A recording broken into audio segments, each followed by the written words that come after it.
What is up, guys? Welcome back to my channel. I did a video a couple of weeks ago about how my Amazon FBA business turned one and everything I learned in the meantime, and that video did really well, so I thought about doing a part 2 and I want to jump straight into it. So the first thing I want to talk to you about today is INCOTERMS. So personally, one of the biggest, most important and kind of stressful things that I learned in my first year as an e-commerce seller was that you should know your stuff. You should know about shipping terms. You should know about international trade law. This is a big one, especially if you're in the European Union. I don't know about other markets, but in the European Union it's kind of a big deal. When I got started with Amazon FBA, I did not get too much information on this.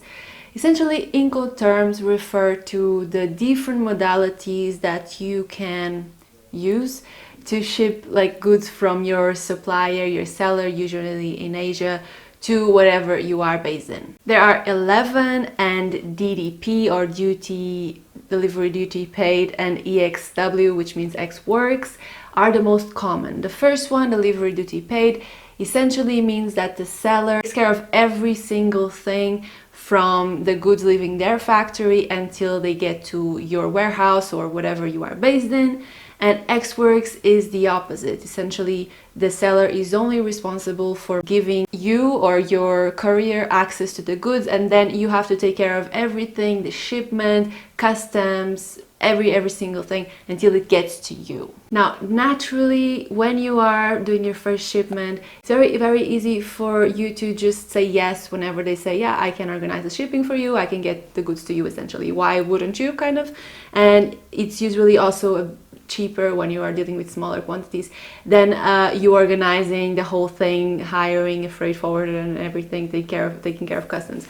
So that's usually what first-time sellers do. So it was very surprising for me to find out after a conversation with my tax advisor here in Germany that that can actually be considered a form of tax evasion in European Union, specifically in Germany. I know a lot of the people that watch me are trying to start e-commerces in Germany specifically, so please be aware of that. Now, I want to point out that this is not tax advice and I'm not a tax advisor, so please always check with a professional. It's not really expensive to have half an hour just to ask some questions with a professional tax advisor. But yes, actually, DDP, it's tricky to do in the European Union. Not to say you shouldn't, because I'm not a professional, but I don't do it. And also, I feel like I did not come across it by myself when I was doing my own research, because I didn't really know what to research. I didn't really know what to search about. So I got a few very key and very valuable links that I will put down below in the description, where you can read all about the 11 Incoterms. At the moment they're 11, I think it's always changing, and what exactly that means to you, and specifically about the legislation and tax laws in the European Union that can make it a little bit trickier for you to discard the responsibility to your seller or supplier. Okay, so that's very important. It was one of the main things I learned this year. Another thing that I learned this year, and it's very much related with the first topic, is about freight forwarders and what they are. So when I learned that I actually could not do DDP and I should do Ex Works, so I should be the one organizing my shipment from China to Germany, I was immediately kind of scared and stressed, what does it mean organize my own shipment? So I came across the platform Freightos, that essentially is a marketplace for freight forwarders. And freight forwarders are the companies that deal with the big containers and they ship stuff worldwide. So in the big ships usually, or also by air. So yeah, I came across Freightos and I signed up and I did a few shipments using Freightos. Freightos essentially allowed me to put how many boxes I was shipping or how many containers, pallets I was shipping. Containers, pallets, definitely not containers. And the weight, the dimensions, and from where to when, and then I could make some filters, basically how fast do I need it, what type of insurance do I want, what is the method, if I wanted to ship it by air or by sea or whatever.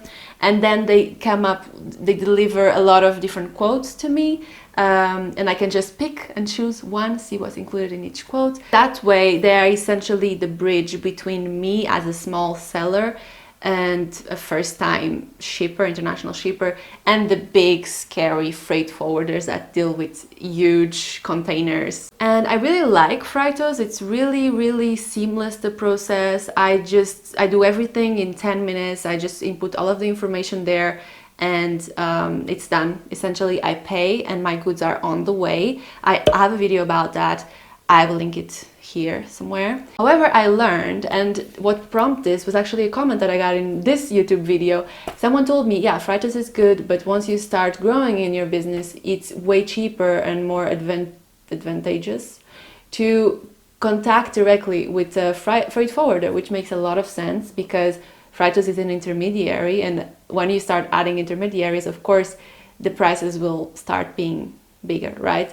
So that was very interesting. At that time, I was still benefiting from Freightos, but this was like a very big lesson because it added a little bit more dimension into my e-commerce and international trade knowledge, which is, of course, at some point you need to get your own freight forwarder contact, and you then know who you're talking to, who is the person that does the clearance of the goods for you in customs every time, and it just makes it a much more professional relationship, kind of a professional, like you are a professional and you have your contacts in the industry.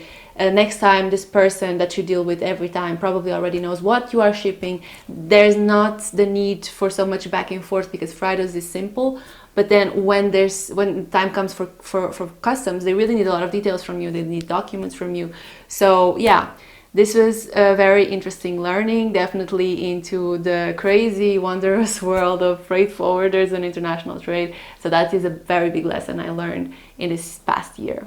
Something very big and funnily enough is also related with shipping kind of, and with the logistics, I would say, is about packaging. And this lesson, I feel like it's a little bit more obvious, but I learned it by heart. So in my last week's video, it was a vlog about when I went to get some stock for my e-commerce business because I bought a brand from a friend of a friend. We just had to get the stuff from his family's place. Maybe you noticed, if you didn't, then I will link it here so you can go back and watch, that the packaging was very big. It was kind of heavy and very wide. This is something that as soon as I saw it, I knew it was a logistical nightmare. And this is the lesson that I want to convey here, is that always make sure to choose your packaging so that it is light, small if possible, so compact, and very resistant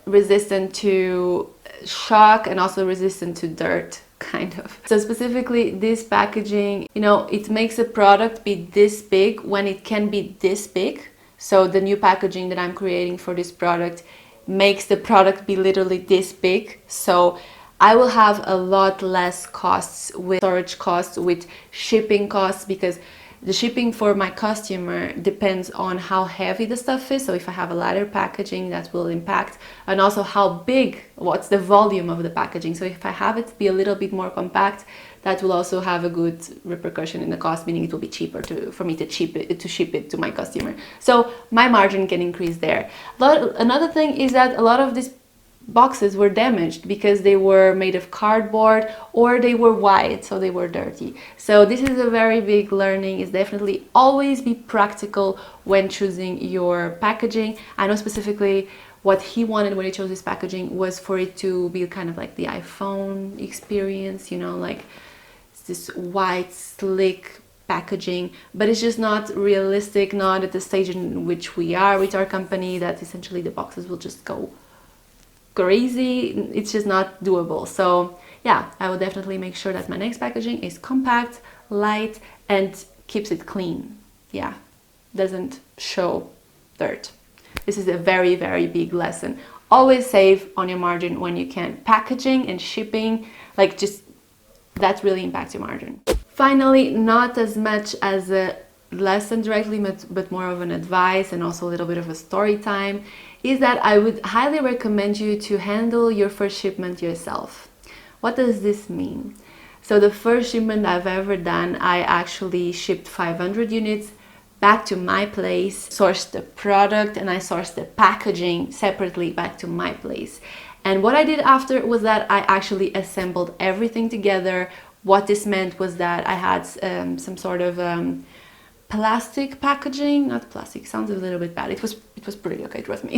Due to Amazon and also governmental legislation, I had to glue suffocation warnings because it was a plastic bag essentially. Suffocation warnings on each of the bags, packaging things. And I also had to glue the Amazon barcodes, or actually it was not Amazon barcodes, it was my own barcodes back then.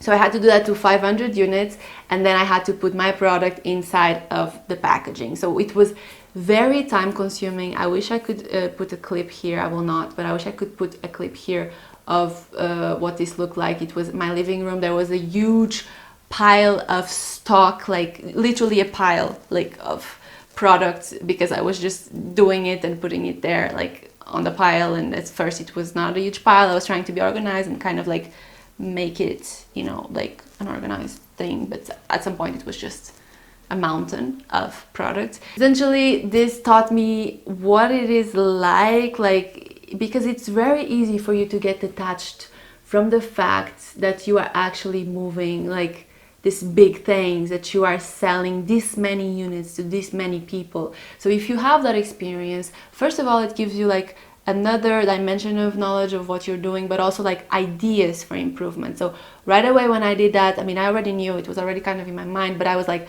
okay, next time I want my packaging to already have printed my barcode and my suffocation warnings. And you know, it just gives you ideas for improvement. You really can QA each unit from, in that case, my first shipment, my first, I didn't know how good is actually my supplier, you know, what is the default rate. So then you really get a very clear idea of what you're handling and what you're dealing with. And I would always recommend this. It's also very fun. I was never annoyed actually. It was fine. I mean, I knew it would be over soon, and yeah, it was a very good experience. So I would definitely recommend that. That was a fun one.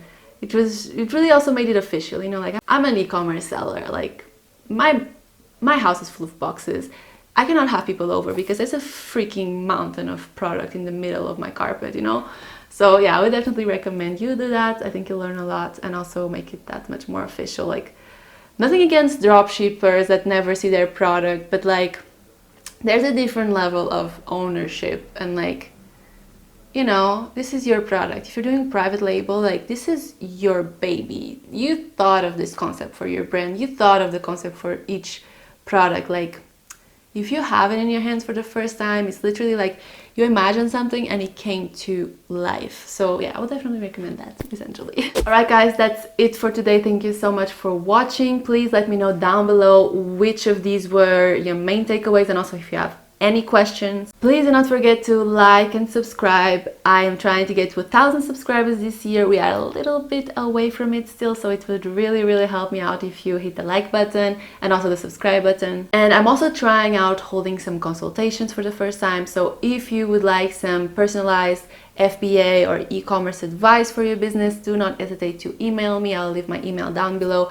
and we can schedule a consultation for next week. Thank you so much for watching, and see you next time for a very good one. Just stay tuned. Bye. Thank you for watching. Bye.